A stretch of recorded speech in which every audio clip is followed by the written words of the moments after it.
जय जय जय।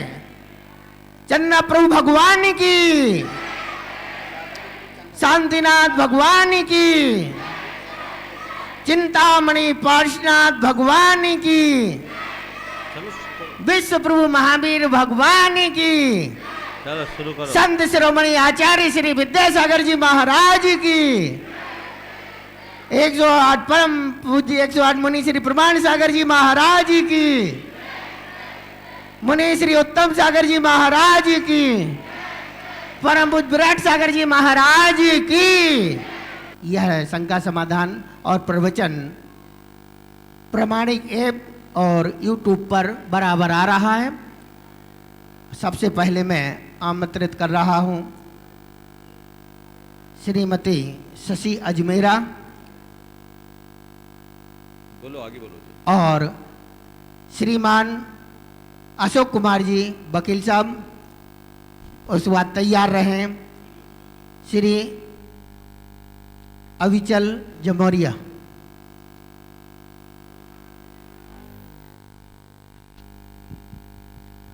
दोनों महाराज जी के चरणों में शतशत नमोस्तु। महाराज जी, मेरी जिज्ञासा ये जानने की है, एक तो आयु और एक गति कर्म बनता है महाराज जी। तो कहते हैं कि जब आयु का 1/3 भाग रहता है तब जाके वो बंद होता है दूसरी गति का। तो महाराज जी, हम जैसे अभी गलतियां करते हैं, कहते हैं भाई तुमने मायाचर्य करी, ये त्रियंश गति का बंद हो गया, और ये तुमने ये क्या तो नरक गति हो गया या पशु गति ऐसे बंद हो गया महाराज जी, हरदम लगता रहता है हमारे उस पर। तो महाराज जी, जो अगर उम्र के 1/3 हिस्से में अगर बनता तो पहले का जो किया हुआ पाप है उसका फिर कैसे फल भोगते महाराज जी हम? देखिए, सबसे पहले आयु और गति को समझिए। आयु अलग कर्म है और गति कर्म अलग है। गति नाम कर्म का भेद है, आयु एक स्वतंत्र कर्म है। हमारे जीवन में जो बंध के लिए समय का निर्धारण है वो आयु के लिए है, गति कर्म हमें 24 घंटे बनता है। हमारे परिणामों के अनुसार 4 गतियों में कोई एक गति का बंध तो होता ही रहता है। मिथ्या दृष्टि चारों गति का बंध करता है, सम्यक दृष्टि मनुष्य यदि होगा तो नियमतः देव गति का बंध करेगा। तो इस प्रकार से गति का बंध तो अपने आप चलता है, एक काल में एक ही गति का बंध होता है। लेकिन आयु का बंध है जीवन में अधिकतम 8 बार होता है, जो अपने वर्तमान आयु के 2/3 के व्यतीत हो जाने के बाद होता है। तो ये ऐसे 8 मौके आने पर ही आयु बंधती है। अब आप ये कहोगे कि आयु जिस समय बंधी उस समय के परिणाम के अनुरूप हमारे परिणाम हो गए, जीवन भर के पुण्य पाप का संबंध क्या हुआ? जी हाँ, वही। एक आदमी ने जीवन भर पुण्य किया और आयु बंध के समय मायाचारी कर ली, त्रियंच बनेगा, लेकिन त्रियंच बनकर राज करेगा। समझ गए? मैं बिहार करके आ रहा था, ग्वालियर और सोनागिर के बीच में एक टेकनपुर छावनी पड़ती है, भारत का सबसे बड़ा श्वान प्रशिक्षण केंद्र है। उसके गेस्ट हाउस में हम लोगों का प्रवास था। तो वहाँ कुत्तों के बारे में मालूम पड़ा कि यहाँ 1 से 1 कुत्ते हैं और इनके रैंक है SP, DIG और IG जैसी। उनको सैलरी मिलती, उनको पेंशन मिलती, माना जिस कुत्ते की जितनी सैलरी उसके ऊपर उसी रैंक का अफसर लगे और उसके लिए उतना खर्च किया जाए। तो मेरे साथ के युवकों ने कहा, महाराज जी इन कुत्तों का तो बड़ा पुण्य है। हमने कहा बिल्कुल पुण्य होगा इनका, जीवन कर्म किया होगा इनने, आयु बनते समय थोड़ी सी मायाचारी कर ली सो कुत्तों का DIG बना। अगर बच गया होता तो सच में DIG होता। सच में बनता जी हाँ। तो पुण्य पाप चलता, वो संक्रमित होगा, उसी के अनुरूप होगा। आज भी ऐसे कुत्ते हैं जिनके ऊपर आदमी 2-2 लाख रुपया महीना खर्चा कर रहा है। अभी परमवीर चक्र दिया, मतलब उसको सम्मानित करके कुत्ते को उसमें नेशनल झंडा फ्लैग में लगा के उसका अंतिम संस्कार हुआ महाराज जी। बोल तो रहा हूँ। जी हाँ, तो वो उसका पुण्य तो करवा रहा है। जी हाँ। आदमी कुत्तों की तरह जी रहा है, जिंदगी भर पाप किया, आयु बंद के समय थोड़ा संभल गया तो मनुष्य तो बना, लेकिन बाकी पाप ने उसे जानवर जैसा बना दिया। इसलिए ये मत सोचो कि जब आयु बंधेगी तभी संभलूंगा। जीवन भर संभलो तो आयु बनते समय संभल पाओगे और उसकी सार्थकता होगी। पल पल अपने जीवन की संभाल करनी चाहिए। नमोस्तु महाराज। अविचल जमोरिया और तैयार हैं श्रीमती कमला सेठी नसीराबाद से। चलिए आगे बोलो, जो उपस्थित श्रीमती कमला सेठी नसीराबाद से, अनुपस्थित। और तैयार रहें श्रीमती बिंदु काला ब्यावर से। मुनि श्री के चरणों में नमोस्तु नमोस्तु नमोस्तु। महाराज श्री, मेरा प्रश्न ये है कि जनेऊ की क्या उपयोगिता है और जैन दर्शन में इसका क्या महत्व है?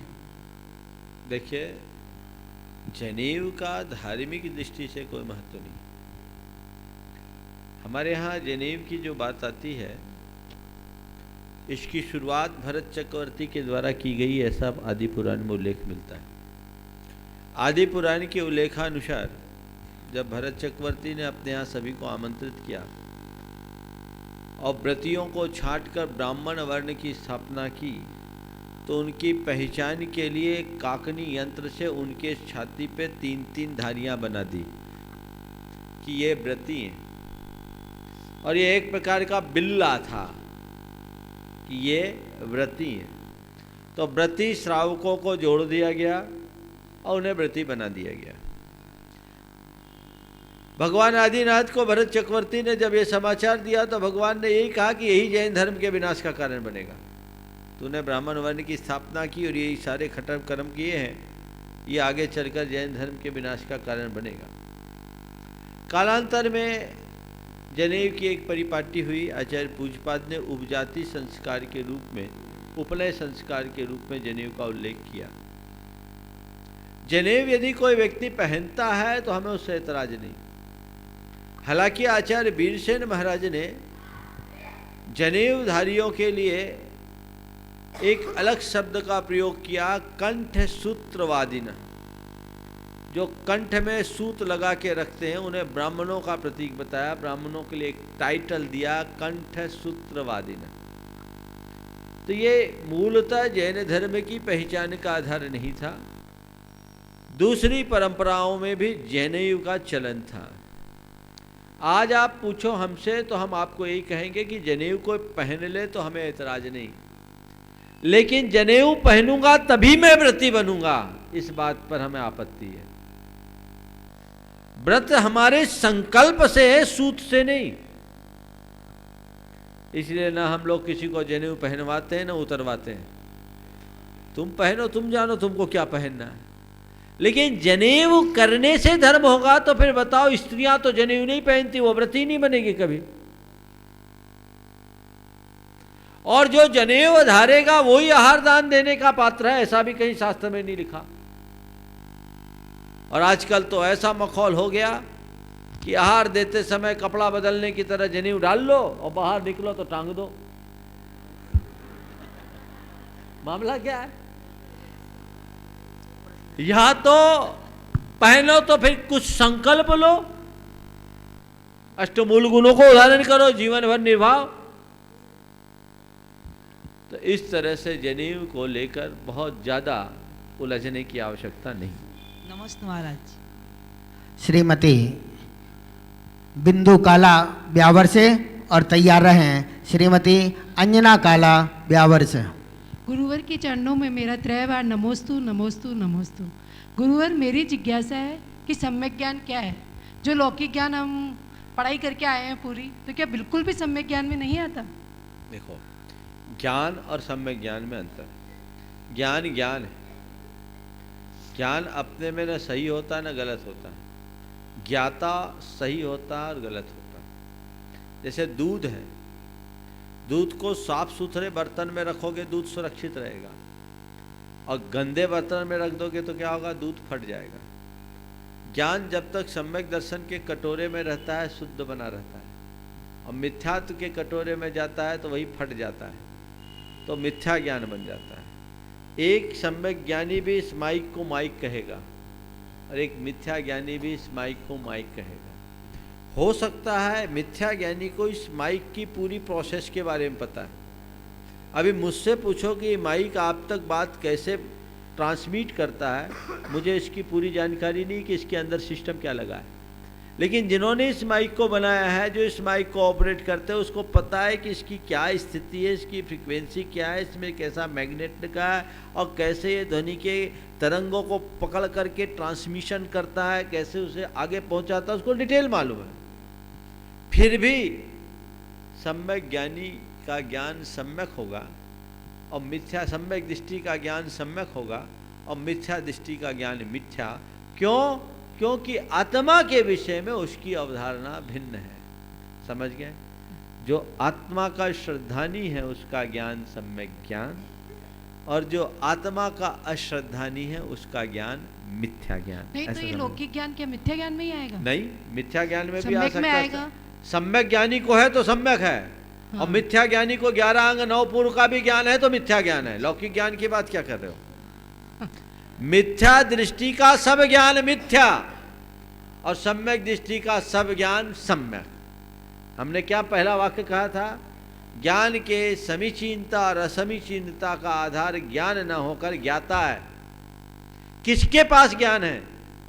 समझ गए? क्लियर हो गया? चलिए। नमस्ते महाराज। श्रीमती अंजना काला ब्यावर से और तैयार रहे श्रीमती पुष्पा बिलाला नसीराबाद से। महाराज के चरणों में त्रयवार बारंबार नमोस्तु नमोस्तु नमोस्तु। हे गुरुवर, मेरी शंका ये है कि आज के करीब 70 साल पहले हमारे घर में मतलब पुराने बुजुर्ग लोग एक मणि को मंत्रित किया था नमोकार मंत्र से। मणि को? हाँ, तो नमोकार मंत्र से मंत्रित किया था उसको। अब उसके बाद से ये परंपरा चली आ रही है कि हमारे घर जो भी खुलाने आता है वो मतलब मंत्र, तो उसमें हम नमोकार बोलते हैं और उससे वो ठीक हो जाता है। अगर उस पानी को पीता है तो वो ठीक हो जाता है। तो मेरा प्रश्न ये है कि क्या उस पानी को उसको पिलाना चाहिए? क्या ये मिथ्यात्व में आएगा या सही है या गलत? कतई मिथ्या तो नहीं है। अगर आप नमोकार मंत्र पढ़ करके किसी को पिला देते हैं वो कहते हैं कि हमारे ठीक हो जाता है, तो बिल्कुल बार-बार ठीक आते हैं। करो। मणि मंत्र औषधानाम अचिंत प्रभाव दृश्यते। नहीं, वो महाराज जी पानी पी लेते तो ये बोल गलत तो है कि रहा हूं, सही है? कोई दोष नहीं है। अर्घम निरुपामति स्वाहा बोलते हो क्या? नमोकार मंत्र पढ़ते हो ना? हाँ। अरे अपने यहाँ तो एक व्यक्ति का तो ये काम ही है कि नमोकार मंत्रित करके पानी पिला देता है, लोगों की बीमारियां ठीक कर देता है।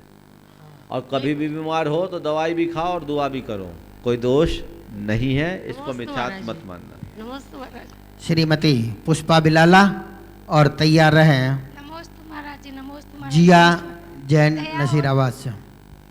महाराज जी, मेरा प्रश्न है, दया और भाव में क्या अंतर है? दया और भाव में क्या अंतर है? माइक मुंह में लगाओ, हाथ दया में। दया और भाव में क्या अंतर है? दया और भाव? हाँ।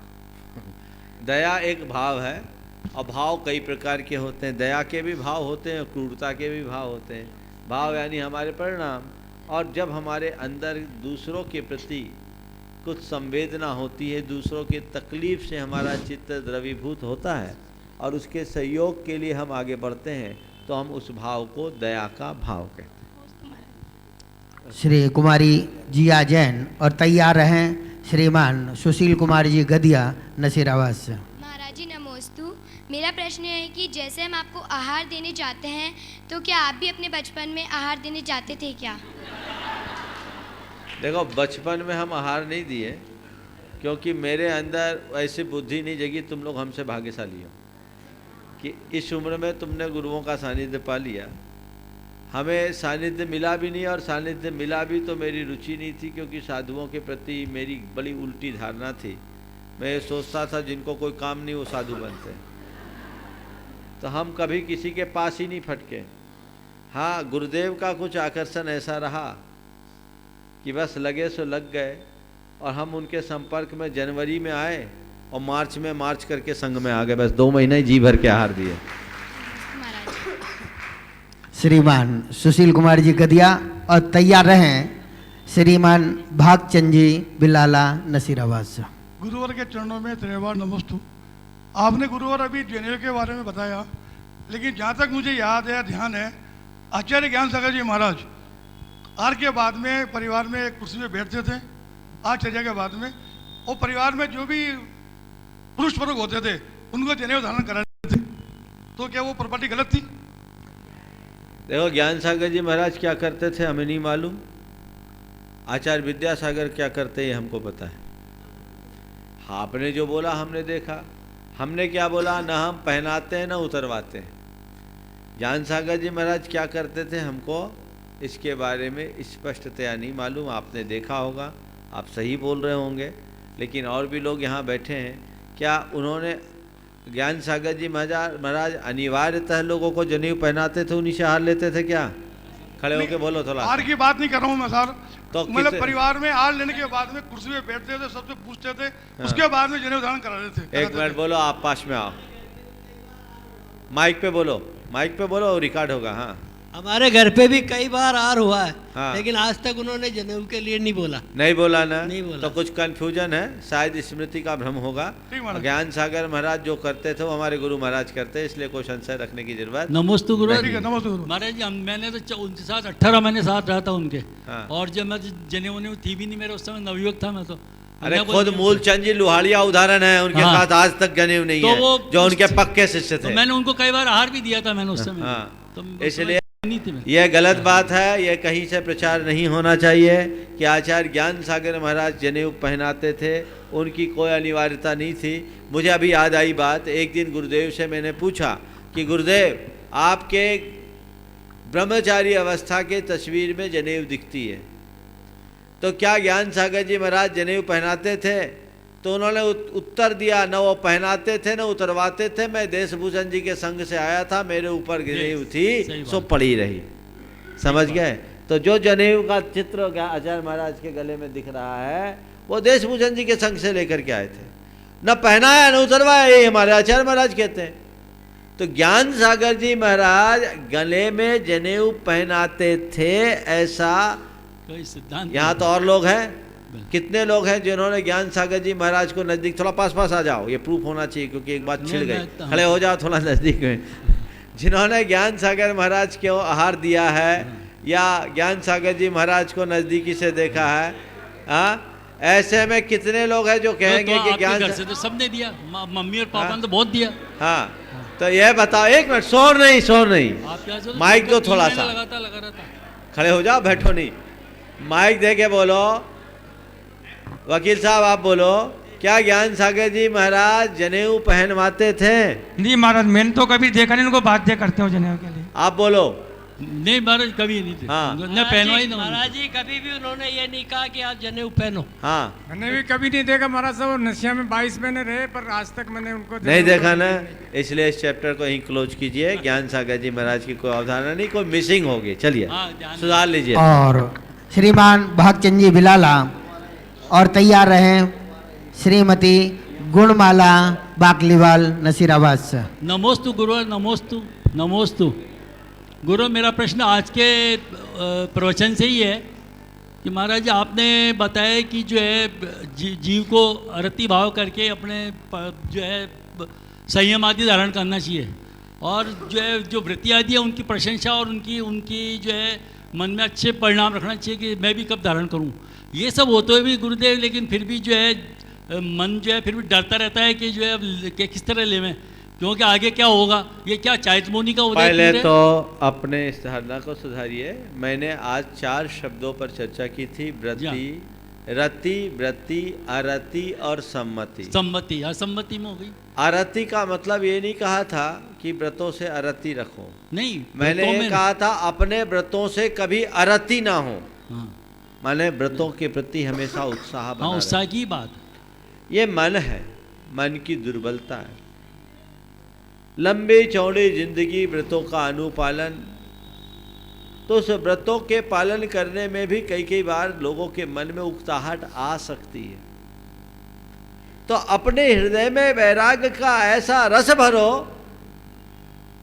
कि कभी उकताहट ना आए, मन ऊबे नहीं, दिनों दिन उत्साह बढ़ना चाहिए।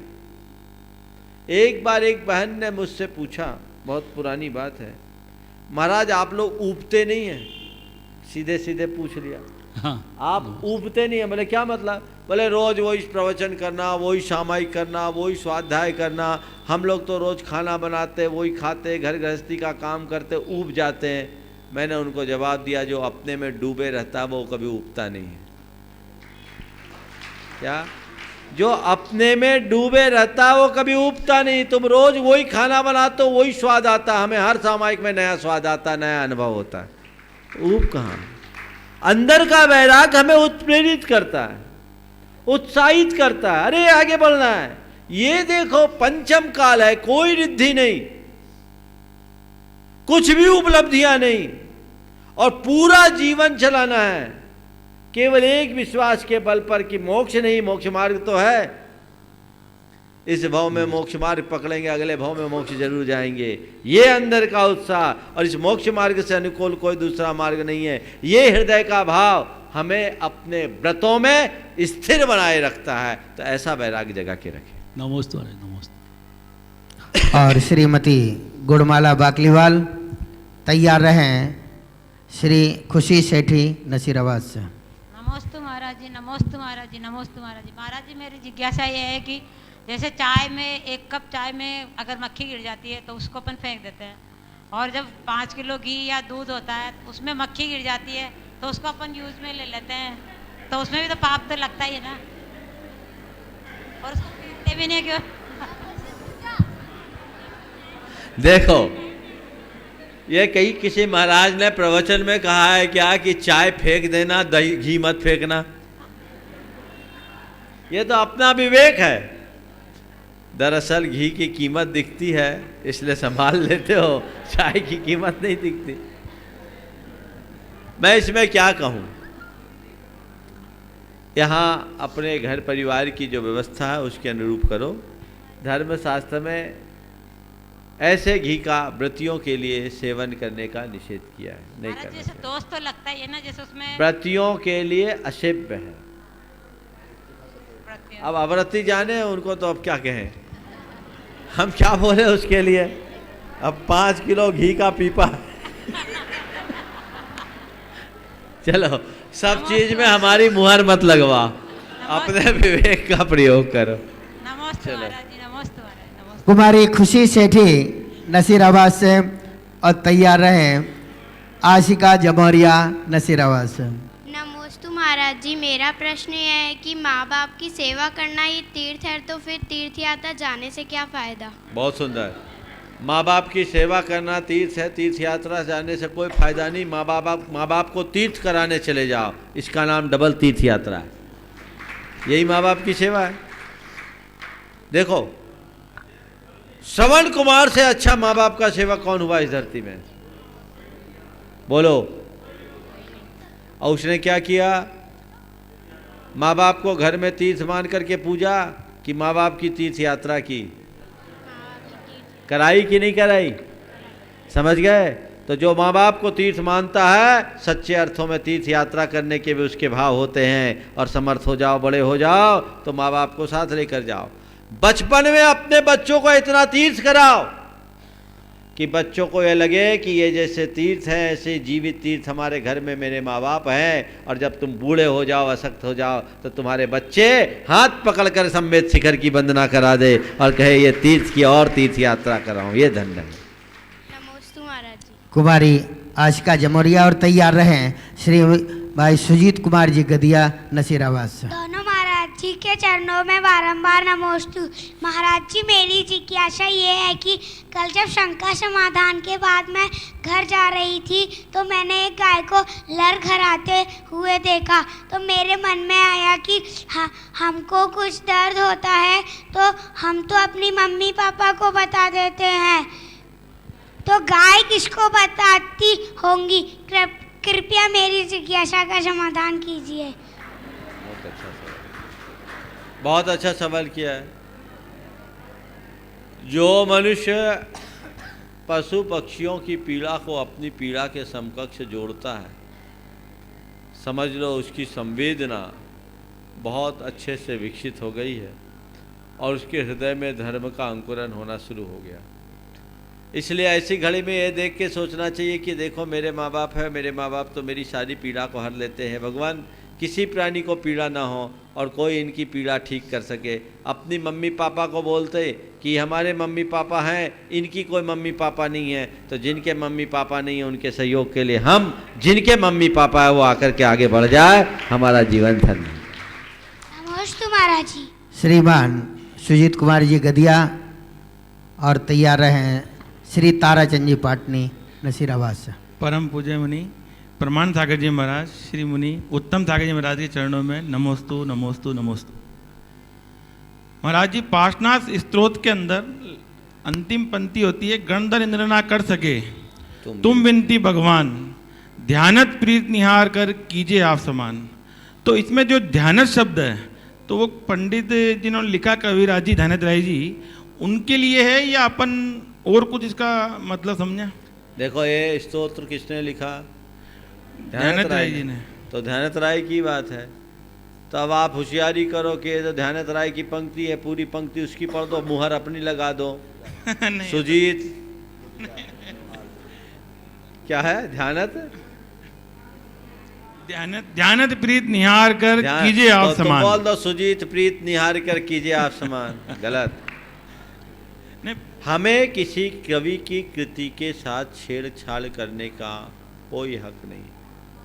दरअसल ये हमारी दुर्बलता है कि भगवान के प्रति हम भक्ति की बात करते पर स्तुति करने में भी समर्थ नहीं है। भगवान के सामने खड़े हो जाएं, उनके प्रति शब्द के श्रद्धा के दो शब्द भी उद्गार के रूप में नहीं निकाल पाते। हमें अपनी स्तुति और उद्गार भी उधार लेनी पड़ती है। उन्होंने कभी लिखा उसको हम पढ़ रहे हैं, हमारे क्षोभक्षम की कमी है। मन तो है लेकिन सक्षमता नहीं है। तो ये समझो कि ये जो ध्यानत ने बोला ना वो मेरी बात बोली है, भाव मेरे हैं, शब्द ध्यानत राय के हैं। इसलिए भगवान जो ध्यानत राय की प्रार्थना है वही मेरी प्रार्थना है। जैसी प्रीत ध्यानत राय की आपके प्रति थी वैसी प्रीत इस सुजीत गदिया की भी है। अब प्रीत आप निहार के कीजिए आप समान, ऐसा भाव जगा। नमस्ते। श्रीमान ताराचंद जी पाटनी और तैयार है। कभी भी नाम परिवर्तन नहीं करना। किसी भी कवि की कृति में कुछ लोग नाम बदल देते हैं। महाराज जी ने अभी ध्यान दिलाया कि कुछ लोग नाम बदलते हैं। नाम बदलना एक प्रकार का निंदा है, ये पाप है, ऐसा नहीं करना। नहीं महाराज जी, उनका पूरी बोलने के बाद में हम बोल सकते हैं कि हम सब पर प्रीत निहार कर कीजिए आप समान। मेरी प्रीत निहार के, एक पहले वो लाइन बोल और उसके बाद बोलो भगवान मेरी प्रीत निहार के। आप कितनी प्रीत है वो खुद दिखा देना। श्री ताराचंद जी पाटनी और भैया शॉर्ट में क्वेश्चन करना, ज्यादा लंबा मत खींचना। और सुभाष चंद जी सेठी तैयार रहे। महाराज जी के चरणों में बारंबार नमोस्तु।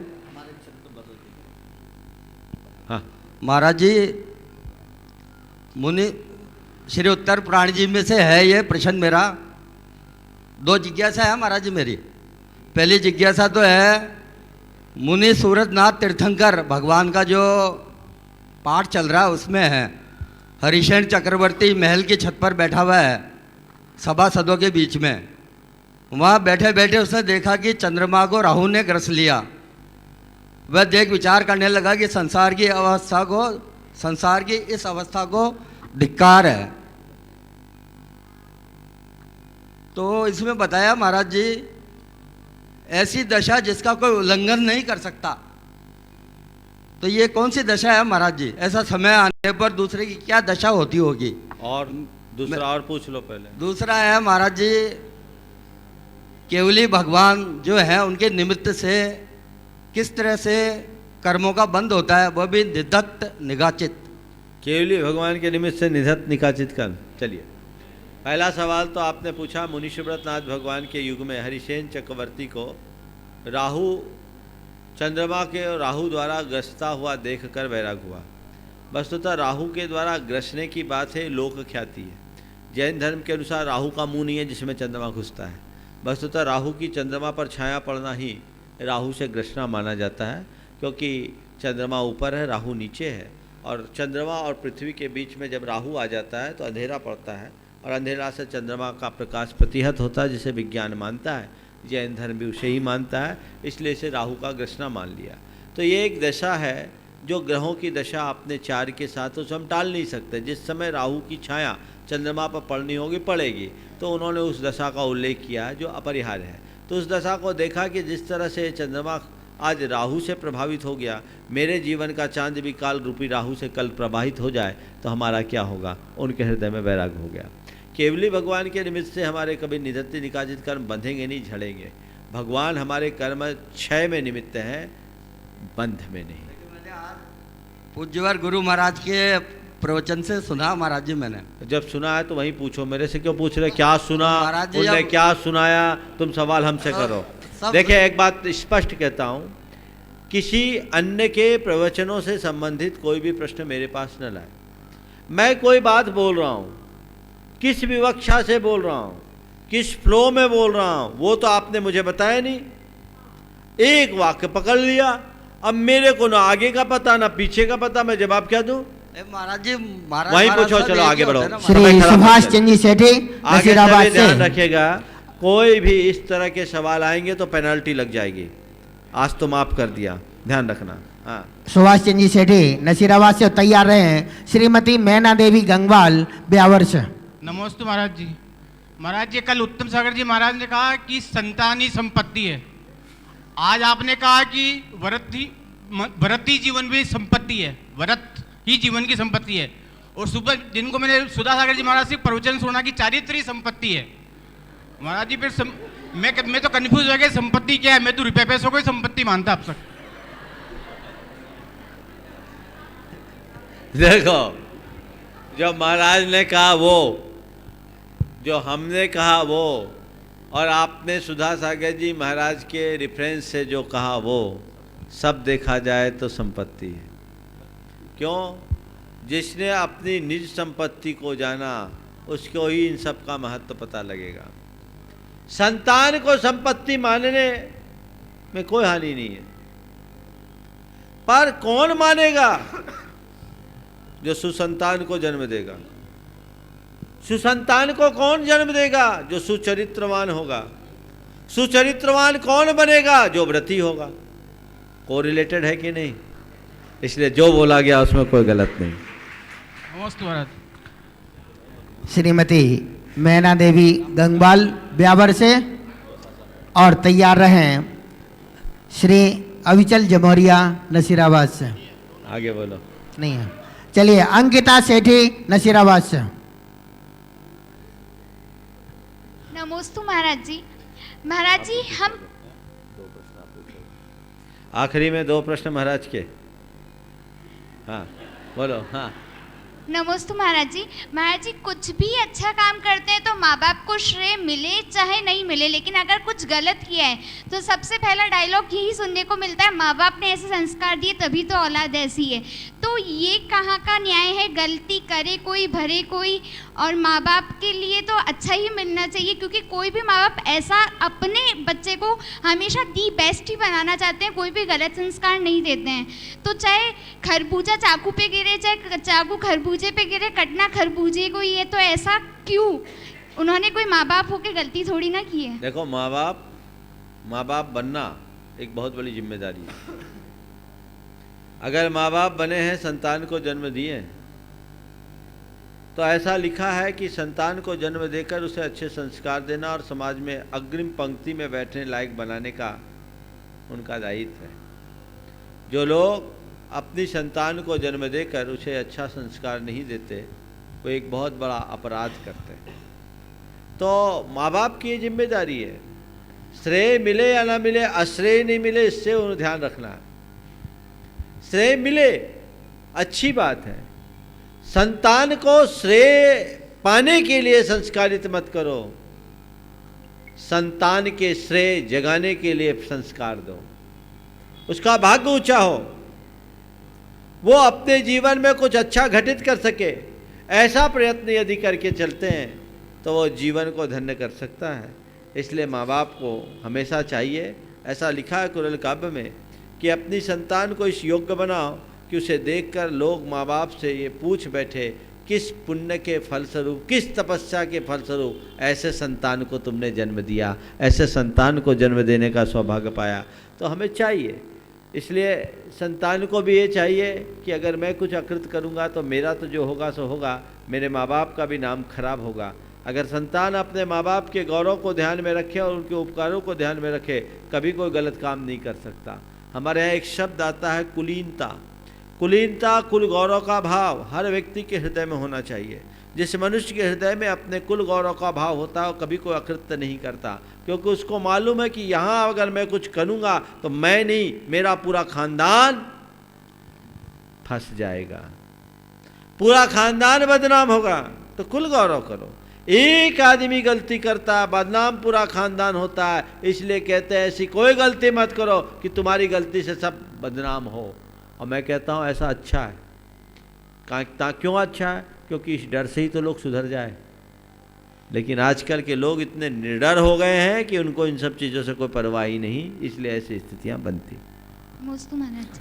हे गुरुदेव, मेरा प्रश्न है अच्छा कि पार्टी देता है, कोई शादी विवाह होता है, रात्रि में एक तो भोजन इनका प्रारंभ होता है। दूसरी बात, पाश्चात्य संस्कृति हमारे बच्चों के ऊपर हावी हो गई है। उनके लिए खाने के लिए दाल रोटी चावल की आवश्यकता नहीं है, चाउमीन बर्गर पिज्जा आदि खाते हैं और इनमें नियम से मांसाहार की पुष्टि है महाराज जी। इसके ऊपर मार्गदर्शन प्रदान करें। देखिए, खान पान की शुद्धि पर हमें पूर्ण ध्यान रखना चाहिए। कुछ दिन पहले महाराज ने अपने प्रवचन में बहुत अच्छी बात कही थी कि तुम्हारे सामने पूजन की शुद्ध थाली हो या ना हो, भोजन की थाली शुद्ध होनी चाहिए। क्यों? क्योंकि सात्विक आहार ही सुख का आधार होता है। वो धर्म की दृष्टि से नहीं, स्वास्थ्य की दृष्टि से भी जरूरी है। बढ़ते हुए उपभोक्तावादी संस्कृति के दौर में आज हमारी थाली, आपकी थाली प्रभावित हो गई। फास्ट फूड, जंक फूड का रिवाज बहुत तेजी से हो रहा है। विज्ञापनी दौर में आपने किसी भी चीज़ का ऐड देखा और उस चीज़ को घर ले आए, वो आपके शरीर के लायक है या नहीं है, आपने उनका कुछ ध्यान नहीं दिया। केवल स्वाद और फ्लेवर के मोह में उन्हें आप मुंह में डालते हैं। इससे पूरे शरीर का कबाड़ा होता है। इस पर ध्यान देना चाहिए। जेके जैन दिल्ली के एक सांसद रहे हैं पूर्व, वो हमेशा कभी भी कुछ ऐसी बातें आती है तो मेरे पास भिजवाते हैं। आज मुझे उन्होंने मेरे पास 2 क्लिप भिजवाई किसी के माध्यम से, रोंगटे खड़े हो जाते हैं। आप लोग पेप्सी पीते हैं? एक बोतल पेप्सी को किसी ने उबाला और 15 मिनट में वो तारकोल में परिवर्तित हो गया। अलकतरा, डामर, स्मेल भी वैसी, और वो शरीर के लिए कितना हार्मफुल। मैं बिल्कुल ससरी निगाह से उसको देखा, देख भी नहीं पाया। और उसमें जो शुगर और अन्य चीज़ें हैं, वो डायबिटीज, कोलेस्ट्रॉल, अन्य कई प्रकार की घातक बीमारियों का कारण। दूसरा था सोडा वाटर। आप एक बोतल सोडा वाटर पी रहे हैं, सोडा वाटर नहीं पी रहे, जहर पी रहे हैं। उसमें इतना शुगर अपने शरीर में चला जाता है, 2 घंटे में उसका पूरा प्रायोगिक आधार बताया। तो भैया, खाने पीने का ध्यान तो रखो, स्वाद लो, पर स्वास्थ्य को ध्यान में रखकर। स्वास्थ्य की बलि चढ़ाकर जो स्वाद के पीछे भागेंगे, कल खाने लायक ही नहीं बचेंगे। तो पूर्वा पर विचार इन बातों का होना चाहिए, विवेक भी होना चाहिए। क्या खाएं क्या ना खाएं, इसका विचार तो होना ही चाहिए। जिनमें अशुद्धि है, अभक्षित पदार्थ है, और जो हमारे स्वास्थ्य के लिए हानिकारक है, उनका तो हरगिज सेवन नहीं होना चाहिए, कभी नहीं होना चाहिए। बस चलता है चलता है चलता है करके। पहले तो कोको कोला के लिए बताया गया था कि उससे लोग बाथरूम क्लीन करते थे, बताया। आज वो देखा, वो एक तारकोल की तरह पेप्सी की एक बोतल को उबाला और वो पूरे के पूरे उबालते देखते देखते एकदम तारकोल हो गया। तो आखिर है तो सब चीज़ें केमिकल का कंपोजिशन नेचर के विरुद्ध है। जितने में तुम पेप्सी पीते हो उतने में एक गिलास गन्ने का रस पी लो, मिनरल मिलेगा। संतरे का रस पी लो, डाब का पानी पी लो, छाछ की लस्सी पी लो। तो हर चीज में विचार करना चाहिए। आजकल थोड़ा सा विचार है खाने पीने में, किसके चक्कर में? फिगर बनाने के चक्कर में। उससे उसका भी दुष्परिणाम है। फिगर बनाने के मोह में खाना पीना छोड़ रहे, भूखे रह रहे, शरीर कमजोर हो रहा है। बढ़िया खाओ, शुद्ध खाओ, जम के खाओ, कोई मना नहीं है। एक बार एक सज्जन ने मुझसे कहा, महाराज हमसे ज़्यादा पुण्य हमारे नौकर चाकरों का है। एक महानगर के सज्जन ने कहा कि महाराज हमसे ज़्यादा पुण्य हमारे घर के नौकर चाकरों का। बोले क्यों? बोले महाराज ऐसा कोई दिन नहीं होता जिसमें दिन मिठाई के डब्बे घर में नहीं आए। मुझे डायबिटीज़ है, मेरी मिसेस को डायबिटीज़ है, हम लोग दोनों तो देख के ही संतोष करते हैं। और हमारा बेटा बहू फिगर बनाने के चक्कर में नहीं खाते, पूरी मिठाई वो चटते। हम लोग देख देख के ही रह जाते। बोलो है ना ऐसा? वो एक बार सेठ की थाली लगी तो देखा रोटी में घी ज्यादा थी, चिल्लाया, है रोटी में इतनी घी क्यों डाल दिया? रसोईया आया, कहा मालिक भूल से मेरी थाली आपके पास किसने रख दी? तुमको रूखी रोटी खानी पड़ेगी, घी की रोटी तो नौकर खाएगा। तो अपने खान पान के प्रति जागरूकता होनी चाहिए। सेहत के प्रति आप जब तक सजग नहीं होंगे, विवेकपूर्ण दृष्टि आपकी जब तक नहीं होगी, तब तक आप अपने जीवन का भला नहीं कर सकेंगे। बच्चों को भी हेल्थ कॉन्शियस जगाना चाहिए, स्वास्थ्य के प्रति जागरूकता आनी चाहिए।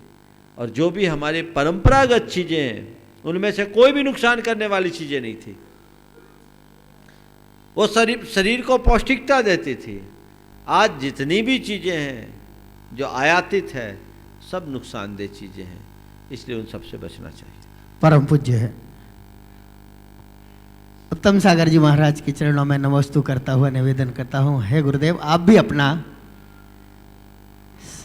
दो क्वेश्चन करें। नहीं, शेष दो समय प्रश्न सब महाराज और हमारे बीच। हाँ चलो, क्या पूछूं? नीचे के सब हो गए ना? नीचे के पूरे हो गए? चलो ठीक है। हाँ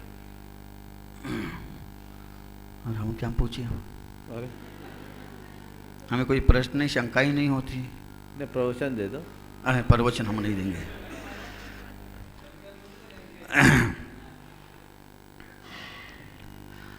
एक प्रश्न, एक सवाल बार बार मन में आता है, तो वो महाराज से मैं आज पूछना चाहता हूँ। नमस्ते महाराज जी। 1991 में आचार्य श्री का चातुर्मास कुंतली में मुक्तागिरी में था। तो मुक्तागिरी में एक श्रावक 10 उपवास किया था, कभी मंदिर ना आने वाला, व्यसनी था, फिर भी संघ के प्रभाव से, आचार्य श्री के प्रभाव से वो 10 उपवास किया उसने। 10 उपवास के बाद 11वें दिन उसने शराब पी करके ही पारना की। तो उसको कौन सा पुण्य बंद होगा और कौन सा पाप का बंद होगा? देखो, मैं इसको बड़े पॉजिटिवली लेता हूँ। मैं ये नहीं कहता कि 10 उपवास करने वाले ने शराब से पारना की। मैं ये कहता हूँ कि 24 घंटे शराब में मगन रहने वाले ने भी 10 उपवास कर लिया। उसके इस 10 दिन के साहस की तो सराहना करो। जो आदमी एक पल शराब के बिना नहीं रह सकता, वो आदमी 10 दिन बिना खाए पिए रह गया, उसकी पीठ ठोकनी चाहिए, उसको साधुवाद देना चाहिए, क्योंकि उसने अच्छाई की दिशा में एक काम किया। एक बात और मैं आप सबसे कहूँगा इस संदर्भ में, धर्म के क्षेत्र में कोई भी साधक आगे बढ़े तो ये मत देखो कि वो क्या कर रहा है, ये देखो कि उसने क्या नहीं किया, क्या नहीं किया, यानी कौन कौन सी बुराई छोड़ी। तुम ये मत देखो कि मुनि महाराज बन गए, रोज आहार कर रहे, उपवास नहीं कर रहे हैं, ये देखो कि 24 घंटे में एक बार खा रहे हैं। क्या सही बात है ना? तुम कोई भी कहने की बात है ना, अरे महाराज है तपस्या करना चाहिए, कभी तपस्या ही नहीं करते, कभी उपवास करते, हमने देखा ही नहीं कि इस लोग छोड़ के नहीं। अरे अन्न का कीला है शरीर, फिर भी एक वक्त खा करके काम चला रहे हैं, कम है क्या? इसी तरह कोई भी व्रती बन रहा है लोक जीवन में और तुम्हें लगता है कि वो अपनी साधना में कमजोर है, तो उसकी कमजोरी को मत देखो, ये देखो कि कुछ तो साधना कर रहा है। तो उस व्यक्ति ने 10 दिन तक जो एकदम शराब का दास था, शराब की लत से ग्रसित होने के बाद भी 10 दिन तक उपवास किया, मैं तो उसका बहुत बड़ा पराक्रम कहूँगा। और 10 दिन जितना उसने उपवास में पुण्य पाया, मेरी दृष्टि में सामान्य व्यक्ति से ज़्यादा होगा। क्यों होगा? क्योंकि उसके संस्कार ही अलग थे और बदला, उसका बड़ा त्याग है। लेकिन 11वें दिन उसने शराब पी के नया अकाउंट खोल लिया, जितना पुण्य बांधा उससे कई गुना पाप बांध लिया। तो हमें चाहिए ऐसे व्यक्ति के प्रति भी घृणा, उपेक्षा, अनादर का भाव न रखकर करुणा का भाव रखे और आत्मीयता पूर्वक उसके स्थितिकरण का प्रयत्न करें। ठीक है जी? और बोलो। एक क्वेश्चन और महाराज जी।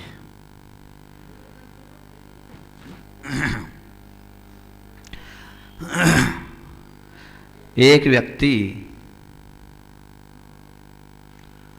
वैयक्तिक पाप करता है, अर्थात किसी कारणवश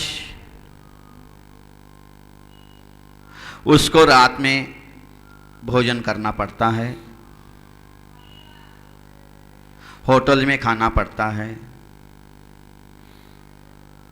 वो पाप कर रहा है, वो पापी है। और कोई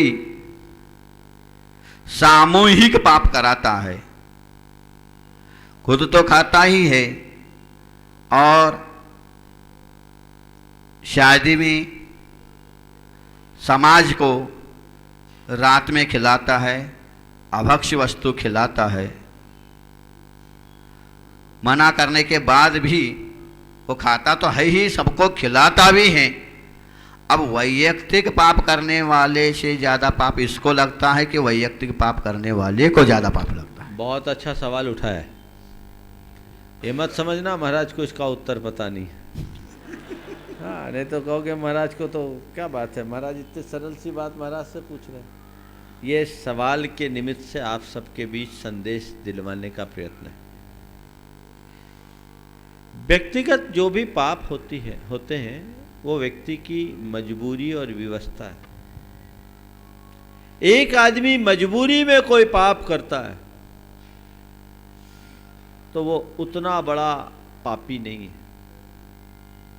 क्योंकि मजबूरी में कर रहा है, पाप कर नहीं रहा, करना पड़ा, क्यों अल्टरनेट नहीं है। सुबह 6 बजे घर से बाहर गया, रात को 10 बजे घर से लौटेगा तो कब तक भूखा रहेगा? खाना पड़ेगा।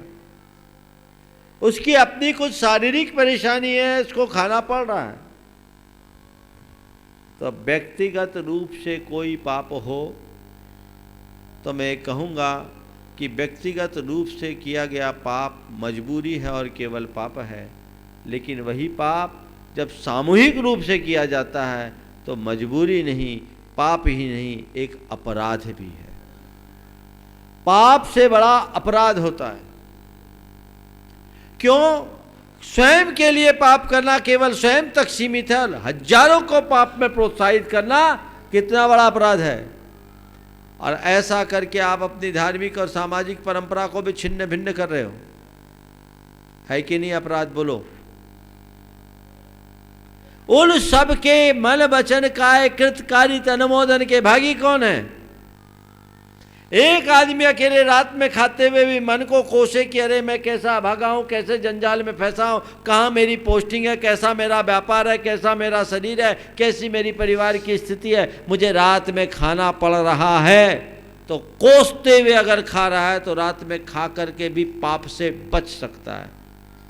और एक आदमी कहता अरे सब चलता, हम तो मॉडर्न युग के आदमी, हम 16वीं शताब्दी के जैनी नहीं, हम 21वीं शताब्दी के जैनी हैं, समय के अनुसार चलता है, क्या हो गया, हम तो रात में खाएंगे। तो ऐसा व्यक्ति महा अपराधी है। इस प्रकार के अपराधपूर्ण प्रवृत्तियों से बचना चाहिए और सामूहिक पाप के भागी हमको कभी नहीं बनना चाहिए। नसीराबाद वालों को भी इस पर विचार करना चाहिए। अजमेर ब्यावर हो गया, अब नंबर तो नसीराबाद का ही है। वहाँ पे लिखा है महाराज। हाँ, इस परिसर में नहीं, समाज में ही नहीं हो। शिलान्यास लिखा है वहाँ। हाँ, लिखित है कि यहाँ नहीं है, लेकिन ये अपने घर में शादी ब्याह करे, बाहर होटलों में, वो तो उनका वो जाने। ये विचार होना चाहिए नसीराबाद की जैन समाज में भी कि कोई भी नसीराबाद का दिगंबर जैनी व्यक्ति अपने घर में शादी ब्याह करेगा तो दिन में करेगा और भोज देगा तो दिन में देगा। यही हमारा जैन धर्म की पहचान। तब तुम्हारा गौरव बढ़ेगा कि हम आचार्य ज्ञान सागर की तपोभूमि में, उनकी साधना स्थली में हैं। तब आप कह सकोगे गर्व से कि हम आचार्य विद्यासागर जैसे महान आचार्य की कर्म भूमि में हैं। केवल कहने से क्या होगा? आप लोगों को प्रयास करना चाहिए। हम लोग कहे उसके बाद आओ तो नंबर घट जाएंगे। खुद आगे से आके कहो महाराज ये नियम बनवा दो तो तुम्हारे नंबर बढ़ जाएंगे। घटाना है कि बढ़ाना है? तो बस सोच लो। अभी हिंट दिया हूं, आगे पंच कल्याणक के पहले पंचों का कल्याण करना पड़ेगा। और मामला होगा। कोई व्यक्ति महाराज पूजन भी करता है, अभिषेक भी करता है, व्रत उपवास भी करता है, फिर भी आपने नाम लाभ ख्याति आज पूछी, समाज को अभक्ष खिलाता है, तो उसके लिए क्या करें? देखिए, सामाजिक परंपराओं को तोड़ना बहुत बड़ा अपराध है, ऐसा कभी नहीं करना चाहिए। एक तरफ पूजा पाठ करो, तुम जिसकी पूजा करो और बाहर व्यवहार में आकर उसी सिद्धांत की हत्या करो, तो ये पूजा है या मखौल? भगवान के सामने अहिंसा के गीत गाए और बाहर आकर हिंसा का कर्म किया, तो बोलो हम मंदिर में जिस परमात्मा के चरणों में अर्घ्य चढ़ाते हैं, जिनकी पूजा और वंदना करते हैं, वो कोई व्यक्ति है? वो मूर्ति है। किसकी मूर्ति? भगवान ऋषभदेव की, भगवान महावीर की, भगवान पारसनाथ की। अगर आदिनाथ, ऋषभदेव, पारसनाथ, महावीर की मूर्ति की पूजा करोगे, 7 जन्म में तुम्हारा उद्धार नहीं होगा। 7 जन्म में उद्धार नहीं होगा। मंदिर में विराजमान जो भगवान है वो ऋषभदेव, महावीर या पारसनाथ की मूर्ति नहीं है, वो अहिंसा की मूर्ति है, वो सत्य की मूर्ति है, वो अचौर्य की मूर्ति है, वो ब्रह्मचर्य की मूर्ति है, वो अपरिग्रह की मूर्ति है, वो वीतरागता की मूर्ति है। उसको पूजोगे तो तुम्हारा जीवन धन्य होगा। तो उस अहिंसा की मूर्ति पर अर्घ्य चढ़ाओ और बाहर आकर हिंसा का नंगा नाच करो, तो बोलो भीतर तो तुमने मूर्ति की पूजा की और बाहर जाकर मूर्ति को खंडित किया कि नहीं किया? हाँ, बोलो ईमानदारी से, मूर्ति को खंडित किया कि नहीं किया? और मूर्ति को खंडित करने से पाप है कि पुण्य? तुम्हारे हाथ से धोखे से मूर्ति खंडित हो जाती है तो रोते हुए आते हो महाराज भगवान खंडित हो गए, और कदम कदम पर भगवान को खंडित करते हो, तब तुम्हें शर्म नहीं आती? कदम कदम पर भगवान को खंडित करते हो। सोचो, जिस मूर्ति की हम पूजा करते हो उसी मूर्ति की हत्या कर रहे, भगवान की मूर्ति के हत्यारे बन जाते हो तुम। सच में पूछा जाए तो ऐसे लोगों को धर्म कर्म से कोई मतलब नहीं। वो मूर्ति खंडित होती इसलिए नहीं आते, कुछ अनिष्ट ना हो जाए इस डर से आते। डर है भगवान का, कुछ गड़बड़ ना हो जाए, मूर्ति से तुम्हें भगवान भगवान दिखे ही नहीं। पहचानो स्वरूप को, जानो मर्म को, जीवन को उसके अनुरूप परिवर्तित करने की चेष्टा करो, तब कहीं जाकर हमारा जीवन धन्य होगा। इसलिए संकल्प लो, हम पूजा कर पाए या न कर पाए, कम से कम भगवान की असाधना न करें, विराधना न करें, अवज्ञा न करें, अनादर न करें। ये तुम जैनी होने के कारण तुम्हारा अपना कर्तव्य है, इस पर सबको ध्यान देना चाहिए। समय हो गया, यहीं पर विराम। महाराज ने बहुत अच्छे मुद्दे उठाए। मैं तो चाहूँगा रोज़ एक दो इस तरह की बातें आनी चाहिए, चाहे वो महाराज की तरफ से हो, चाहे मेरे तरफ से हो। समाज के मध्य इससे संदेश जाता है, चेतना जगती है। बोलिए परम पूज्य आचार्य गुरुवर श्री विद्यासागर जी महाराज। गुणायतन जैन धर्म का एक अति महत्वपूर्ण ऐतिहासिक कदम होगा, जो सारे लोक के जीवन के गुणात्मक परिवर्तन का आधार बनेगा, और जीवन का गुणात्मक परिवर्तन ही मोक्ष मार्ग में सहायक होगा।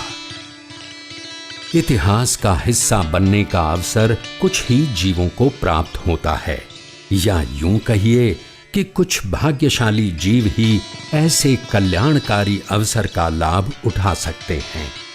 आइए आप भी यथाशक्ति दान करें, इस मुहिम का हिस्सा बनें।